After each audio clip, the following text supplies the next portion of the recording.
오늘 말씀의 제목은 세속화와 그리스도인입니다. 철학자 아리스토텔레스는 그에 져서 니코마스 율리아에서 우리 인생의 궁극적인 목표는 행복이라고 정의했습니다. 이것은 헬라어 단어 유다이모니아로 표현되는데 말 그대로 다이몬이 좋은 상태입니다.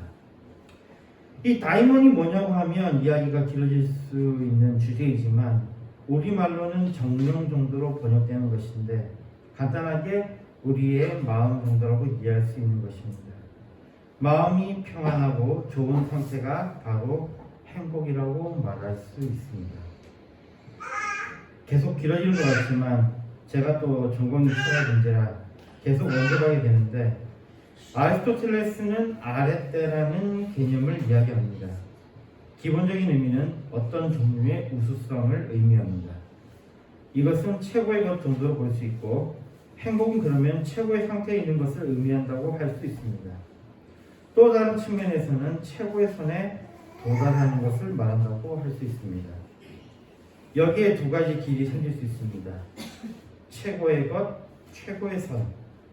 하나는 우리가 뛰어난 것을 추구하는 것으로 부자가 되고 영향력 있는 사람이 되고 사랑받는 사람이 되는 것 등을 생각할 수 있고, 다른 하나는 최고의 가치를 향해 나아가는 것으로 이것은 너무나도 무형적인 것이어서 지극히 개인적이며 지극히 고귀하면서도 지극히 외로울 수 있는 그런 것입니다. 매년 3월 20일은 국제 행복의 날로 정해서 지키고 있습니다. 그러니까 오늘로 해서 한 3일 전, 4일 전의 이야기죠. 이 국제 행복의 날에는 국제 행복 보고서를 발표합니다. 이번 2025년도에는 1위는 핀란드가 차지했습니다. 이렇게 되면 핀란드는 8년 연속 세계에서 가장 행복한 나라로 선정된 것입니다. 이어서 덴마크가 2위를 차지했고 아이슬란드가 3위를 차지했습니다. 다른 나라에 어떻든 우리에게 중요한 것은 우리나라의 순위겠죠. 우리나라는 58위를 차지했습니다. 작년에 53위였는데 5단계나 하락했습니다. 갑자기 드는 생각은 한때 저명하던 대학 교수부터 시작해서 행복에 대한 이야기를 하면서 많이 언급했던 나라가 있습니다. 아마 여러분들도 기억할지 모르겠습니다. 부탄이라고요. 세계에서 가장 행복한 나라라고 했습니다. 그리고 그것과 비교해서 우리나라는 형편없다는 식으로 이야기를 했습니다. 부탄이라는 나라는 가난한 나라이지만 행복한 나라라고 하면서 우리나라는 너무 물질적인 것에만 집착한다고 비판을 했었습니다. 놀라운 이야기를 하자면요, 부탄에 관한 이야기는 가짜입니다. 너무 물질적인 것에 집착한다고 비판하셨던 분들은 아마도 실제로는 그때 아파트도 많이 사셨고 부동산도 많이 확보했을 것입니다. 무엇보다도 나쁜 방법으로 부를 축적했던 사람들일 겁니다. 적어도 부탄의 행복이라는 거짓 아이템으로 사람들을 속이면서 그것을 팔았을 것이니까요. 부탄은 행복지수 1위를 한 적이 한 번도 없다는 것이 팩트입니다. 사실 부탄은 2006년 13위, 2009년에는 17위를 기록하긴 했습니다. 그러나 또 World Happiness Report 찾아보면요, 2015년 84위를 마지막으로 부탄의 나라는 자취를 펼쳤습니다. 2010년 이전엔 그래도 높은 순위를 차지한 나라가 이후에는 왜 저렇게 하락을 했을까요? 이유는요, 이때를 가만 생각해 보면 떠오르는 게 있을 겁니다. 2017년 6월 29일에 엄청난 물건이 세상에 나옵니다. 바로 아이폰이죠. 아이폰이 등장하고 구글에서는 안드로이드를 출시하면서 스마트폰 시대를 엽니다. 이와 함께 발달하기 시작한 것은 페이스북, 인스타그램 등의 SNS입니다. 소통한다고 만들었지만 이 SNS는 욕망의 장이 되었습니다. 이 속에서 가짜의 인생을 보여줍니다. 자랑하려고요. 이 속에서 가짜를 요망합니다. 자랑하는 저속한 자들의 모습이 진짜인 줄 알고요. SNS를 통해서 부탄 사람들도 다른 나라 사람들의 사는 모습을 보게 됩니다.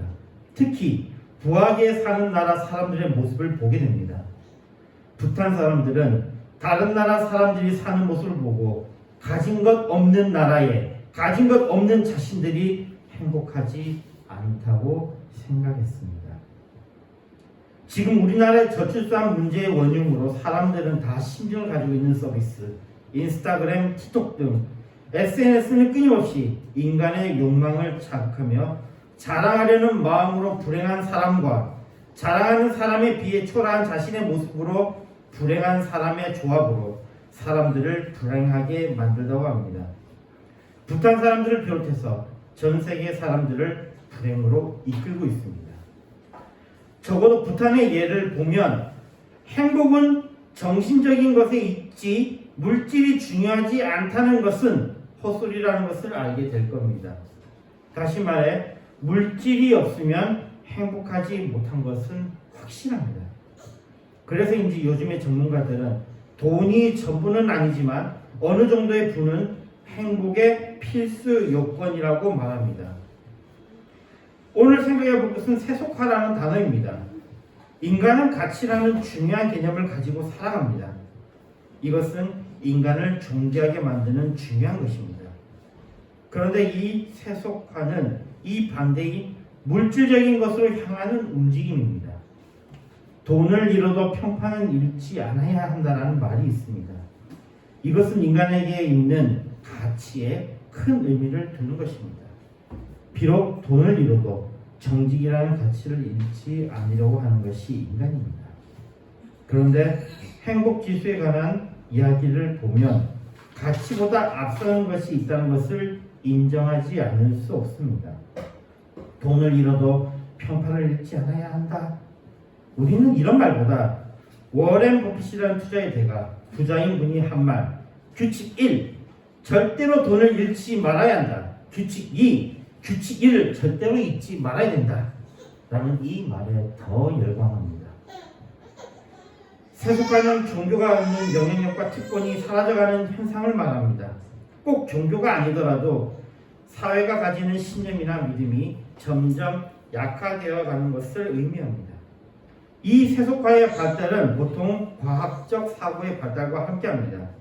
정치, 교육, 예술 등에서 합리적인 것을 근거로 지배적인 가치가 분리되면서 나타낸다고 보고 있습니다.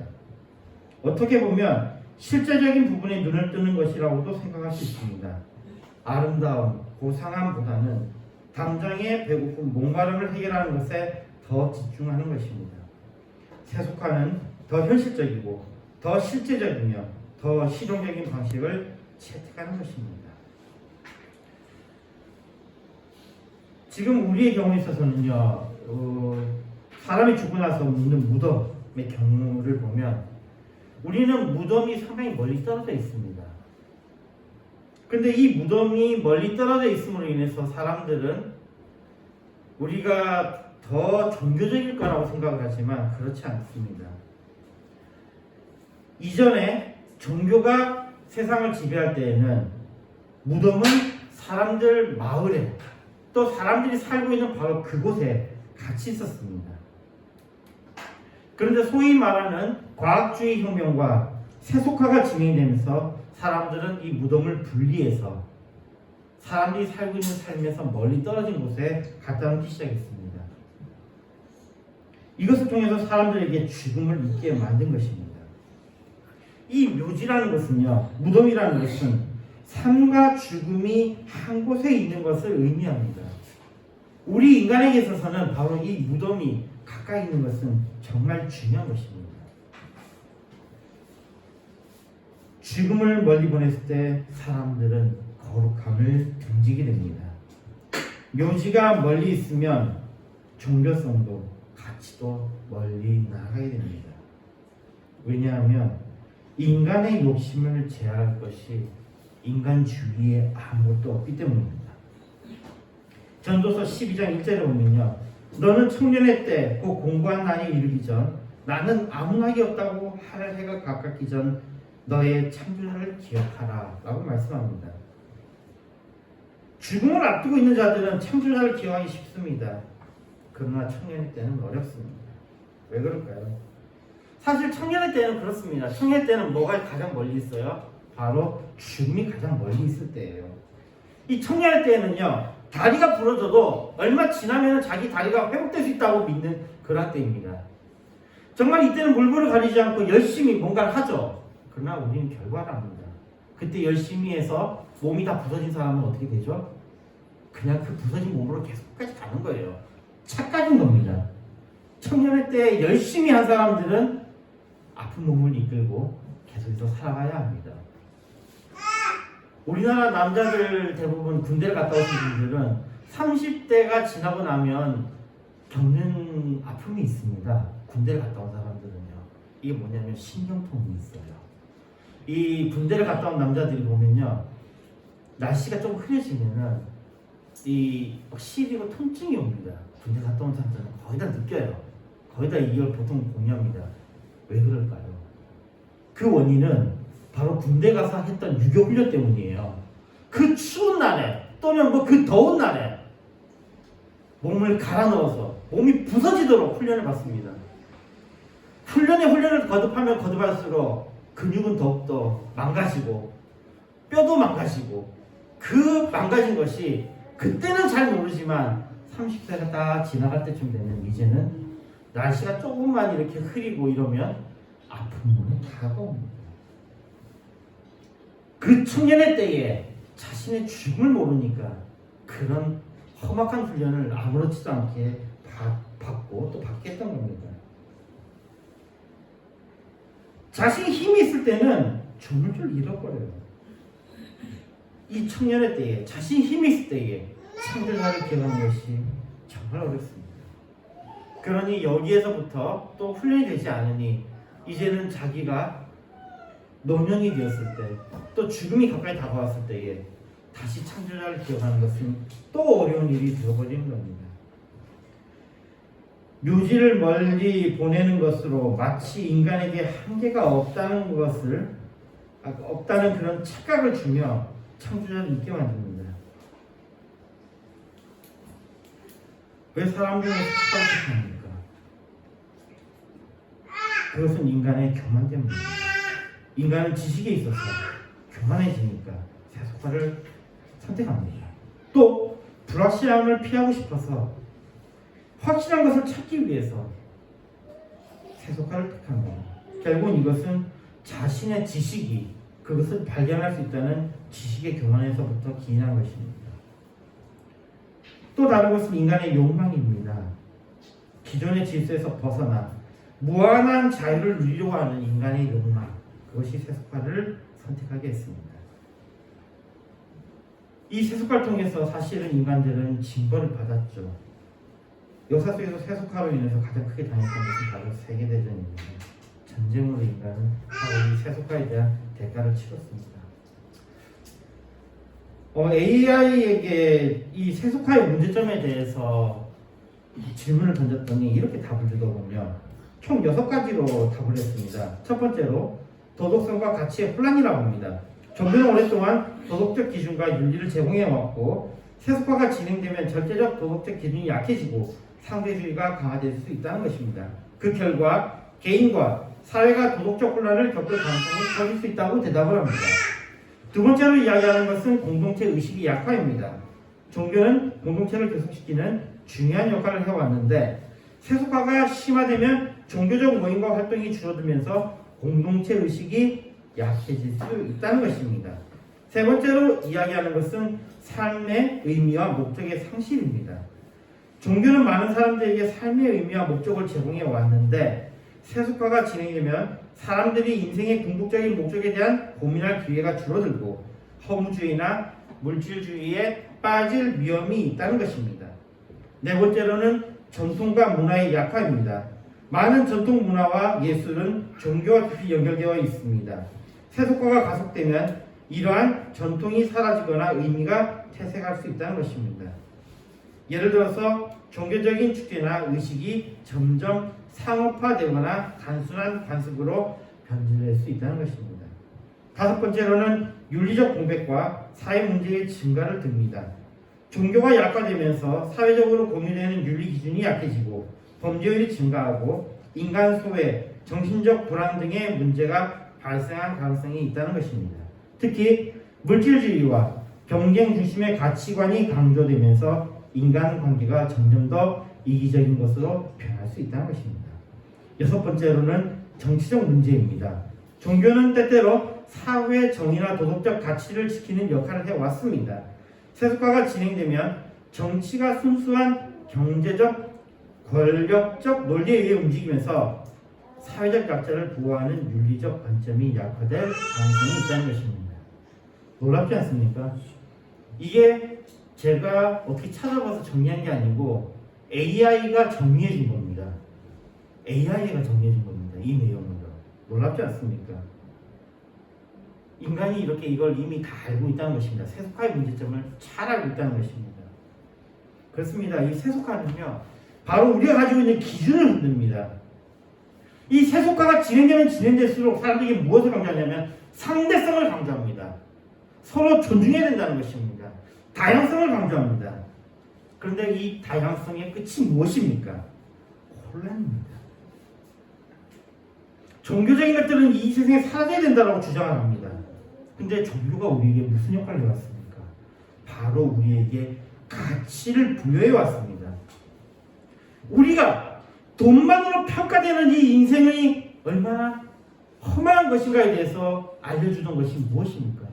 그게 바로 종교입니다. 그런데 이 종교를 떨어뜨려 버리면 인간에게 가장 중요한 것이 무엇이 되어버립니까? 돈으로 평가되는 인생입니다. 어떤 경쟁에서든지 이기는 모습입니다. 경쟁하고 있는 그 아름다운 모습이 아니라 경쟁에서 이긴 모습을 강조한다는 것입니다. 그러니 부패하고 타락될 수밖에 없는 결론을 귀결되는 것입니다.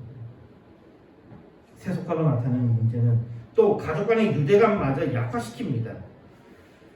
아까 이야기했던 행복지수를 보면요, 행복마저도 이제는 수치화한다는 것입니다. 아니 어떻게 행복이 점수를 매겨줍니까? 행복을 수치화하다 보니 참된 행복을 잊어버리게 만듭니다. 우리가 아까 이야기했던 그 나라들 어떤 나라들입니까? 행복 수치가 높았던 나라들은 우리가 잘 알다시피 거의 북유럽 나라들이죠. 근데 그 나라가 얼마나 강팍한지, 그 나라 사람들이 얼마나 매몰찬지 우리가 잘 알지 않습니까? 그 집에 방문한 사람에게 밥 한 그릇 대접할 수 없는 나라 사람들이 행복 지수가 1이라는 게 말이 되는 이야기입니까? 그러니 이런 엉뚱한 것을 가지고 행복에 관한 이야기라니 행복하기가 이제는 목표가 되어버립니다. 우리가 도달해야 되는 어떤 점수가 있는 그런 어떤 우리의 목표가 되어버립니다. 그리고 우리가 행복해지는 것을 방해하는 것들을 제거해야 합니다. 그랬더니 우리가 행복해지는 것을 방해하는 것이 무엇인가를 하나하나 엮어보니까 노인들 우리의 행복을 방해하네? 제거. 가족도 우리의 행복을 방해하네? 제거. 아이도 우리의 행복을 방해하네? 제거.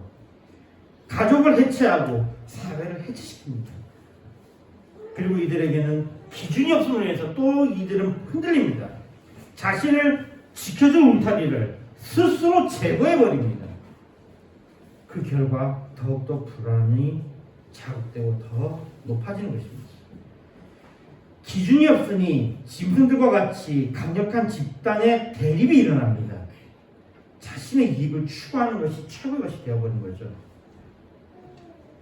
이게 어떤 모습으로 나타나냐면 지금 현재 우리도 이 헌재의 이 결정부터 시작해서 또는 법원에서 나온 판결이며 여러 가지 것들을 우리가 볼 때에 이게 이상한 거예요.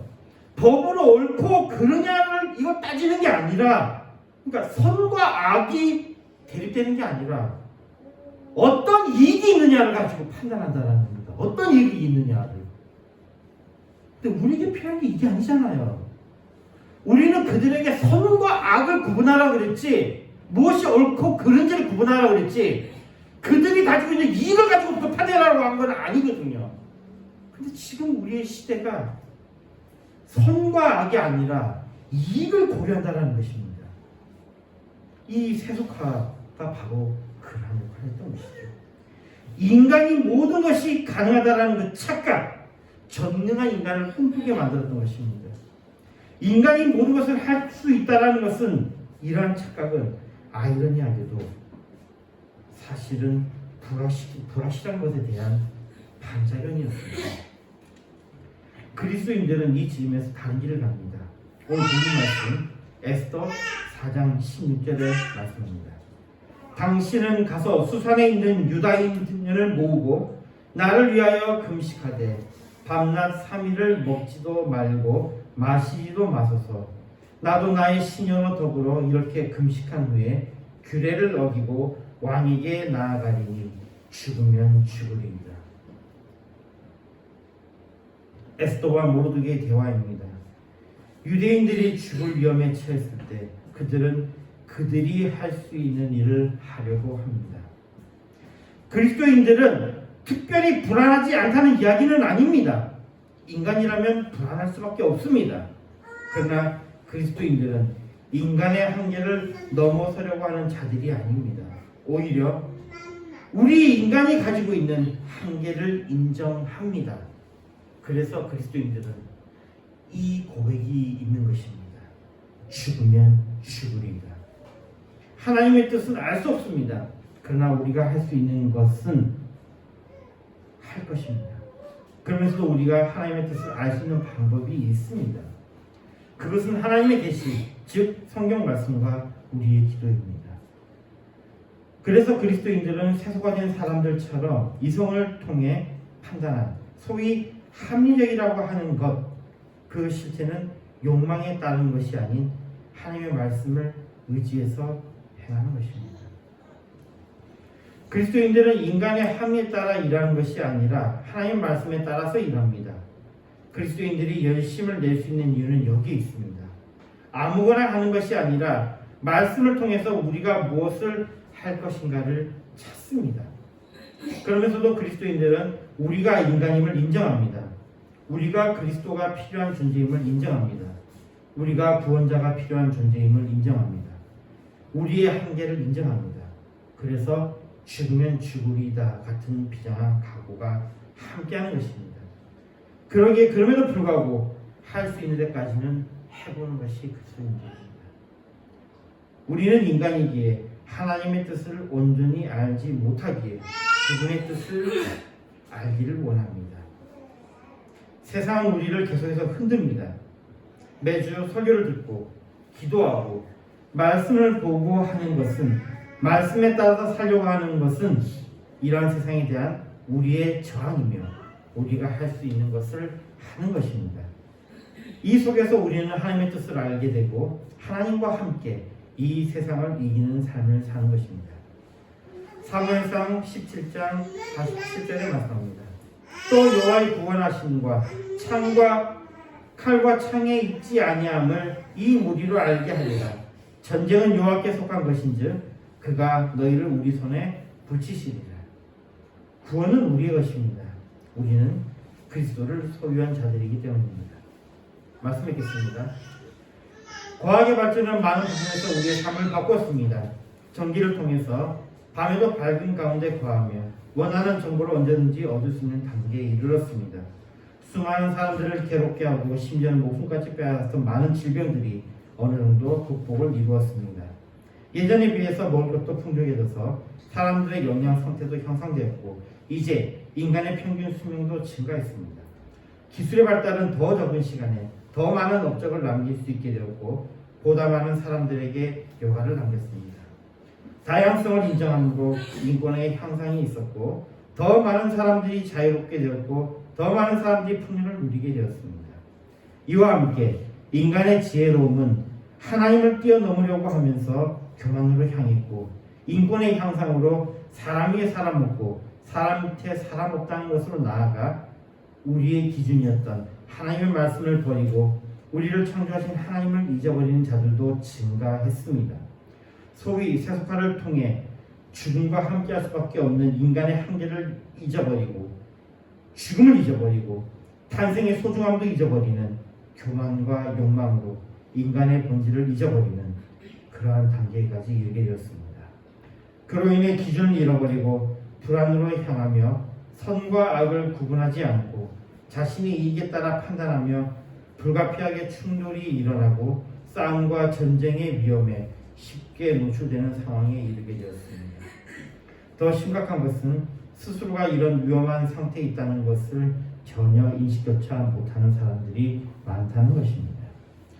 이에 그리스도인들은 세속화에 저항하여 창조주 하나님을 선포하며 우리의 무능을 인정함으로 하나님의 지혜를 의지하며 우리의 죄악을 고백함으로 그리스도의 구원을 얻어야 합니다.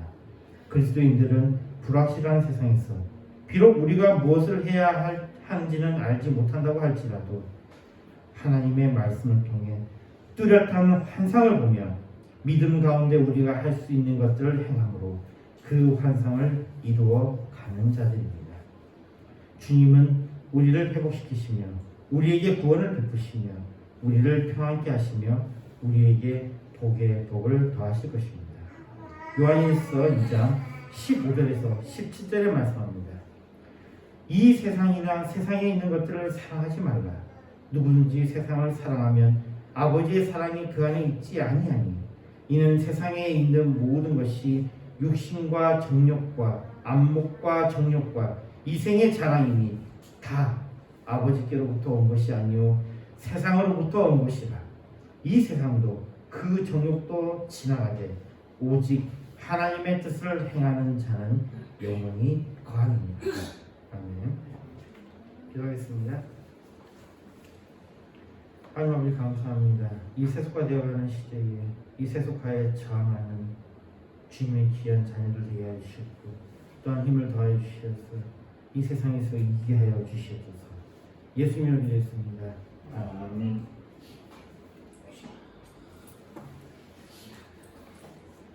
찬송가 260장 부르면서 준비하신 헌금하시겠습니다.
다 기도했습니다.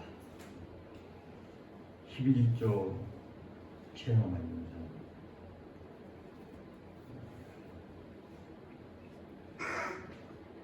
감상중 체험, 감상중 경,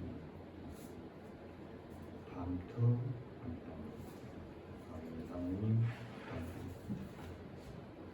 좋으신 하나님, 오늘도 저들에게 은혜를 입혀 주셔서 하나님 앞에 나와서 예배드릴 수 있도록 은혜를 주신 것 감사합니다. 늘 성령으로 충만케 하시고 역사하게 하시고 인도받게 하여 주옵소서.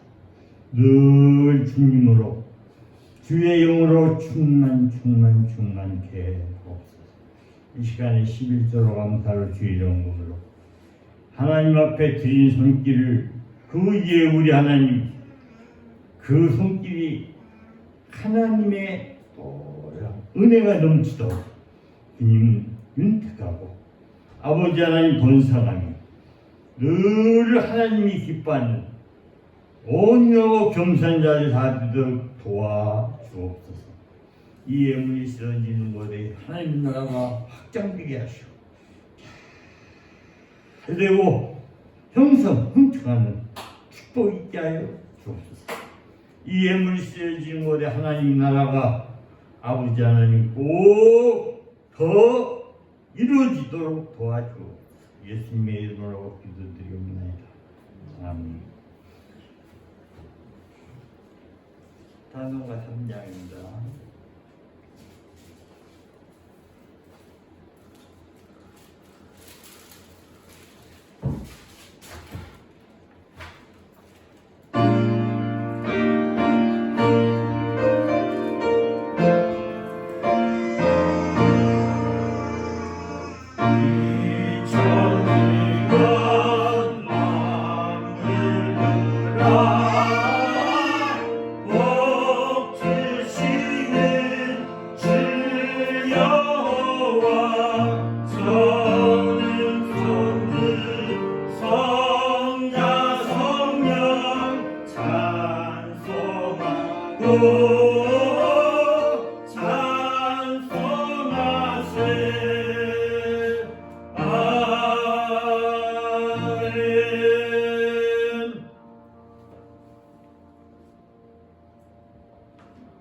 우리 구주 예수 그리스도의 은혜와 그 크신 하나님의 사랑과 성령님의 교통하심, 오늘 예배드린 사랑하는 사랑하는 성도들 머리 위에와 가정 위에와 하는 일에 온 세계 예수 이름으로 예배드린 자들 머리 위에와 가정 위에 하는 일에 앞으로 전도받아서 구원받을 자들 머리 위에와 가정 위에 하는 일을 이제부터 영원토록 항상 함께 있을지어다.